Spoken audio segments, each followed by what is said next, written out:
നമസ്കാരം. Raf talk ഫുട്ബോളിലേക്ക് അവർക്കും സ്വാഗതം. ലിയോ മെസ്സിയാണ് അതിന് കാരണം. യൂറോ കപ്പ് നേടിയ കാര്യം എടുത്തു പറയുന്നു.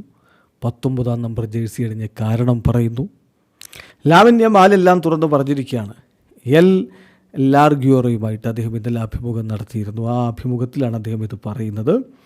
അവർ പബ്ലിഷ് ചെയ്ത അഭിമുഖത്തിൽ മാനു കഴേനയുമായിട്ടുള്ള സംസാരത്തിനിടക്കാണ് ഈ ചോദ്യം വരുന്നത്. അദ്ദേഹത്തിൻ്റെ 19 നമ്പർ ജേഴ്സിയെക്കുറിച്ചുള്ള ചോദ്യം വരുന്നത്. ലിയോ മെസ്സി FC ബാഴ്സലോണയിൽ 19 നമ്പർ ജേഴ്സി അണിഞ്ഞുകൊണ്ട് കളിച്ചിരുന്ന കാലം നിങ്ങൾക്ക് ഓർമ്മയുണ്ടാവും. പിന്നീട് അദ്ദേഹം 10 നമ്പറിലേക്ക് മാറി. അല്ലെ, യമാൽ പറയുന്നു 2024 യൂറോ കപ്പിന് പോകുമ്പോൾ ഞാൻ 19 നമ്പർ ജേഴ്സി തിരഞ്ഞെടുക്കാൻ ഒരു കാരണമുണ്ട്. അത് ലിയോ മെസ്സിയാണ്. I choose the number 19 because of Messi. ആ നമ്പർ എനിക്കേറെ ഇഷ്ടമാണ്. മെസ്സി ധരിച്ചിരുന്ന നമ്പറാണ്. എനിക്കത് ഏറെ ഇഷ്ടമാണ്. തീർച്ചയായിട്ടും അത് എനിക്കൊരുപാട് ലക്ക് കൊണ്ടുവന്നിട്ടുണ്ട്.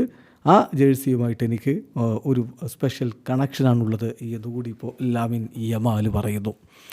മറ്റൊരു യൂറോപ്യൻ കിരീടത്തിന് തൊട്ടരികിലാണ് ലാമിൻ യമാലും സംഘവും ഇപ്പോഴുള്ളത്. ഇത് പക്ഷേ യൂറോ കപ്പല്ല, യുവേഫ നേഷൻസ് ലീഗാണ്. യുവേഫ നേഷൻസ് ലീഗിൻ്റെ സെമി ഫൈനലിൽ നാളെ കഴിഞ്ഞ് മറ്റന്നാൾ, അതായത് ഇന്ത്യൻ സമയം പറയുമ്പോൾ വെള്ളിയാഴ്ച പുലർച്ചെ 12:30 സ്പെയിനും ഫ്രാൻസും തമ്മിൽ ഏറ്റുമുട്ടുകയാണ്.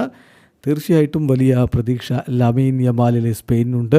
കിരീടം അവർക്ക് നേടാൻ കഴിയുമെന്ന പ്രതീക്ഷ. സെമി കഴിഞ്ഞ് ഫൈനലിലേക്ക് കടന്ന് കിരീടവും കൊണ്ട് ജർമ്മനിയിൽ നിന്ന് മടങ്ങൂ എന്നുള്ള ദൃഢനിശ്ചയത്തിലാണ് ഇപ്പോൾ സ്പാനിഷ് ടീമുള്ളത്. വീഡിയോ അവസാനിക്കുന്ന ഫുട്ബോൾ ലോകത്തെ കൂടുതൽ വിശേഷങ്ങളുമായി റാഫ് ടോക്സ് കൊണ്ടുവെത്താം.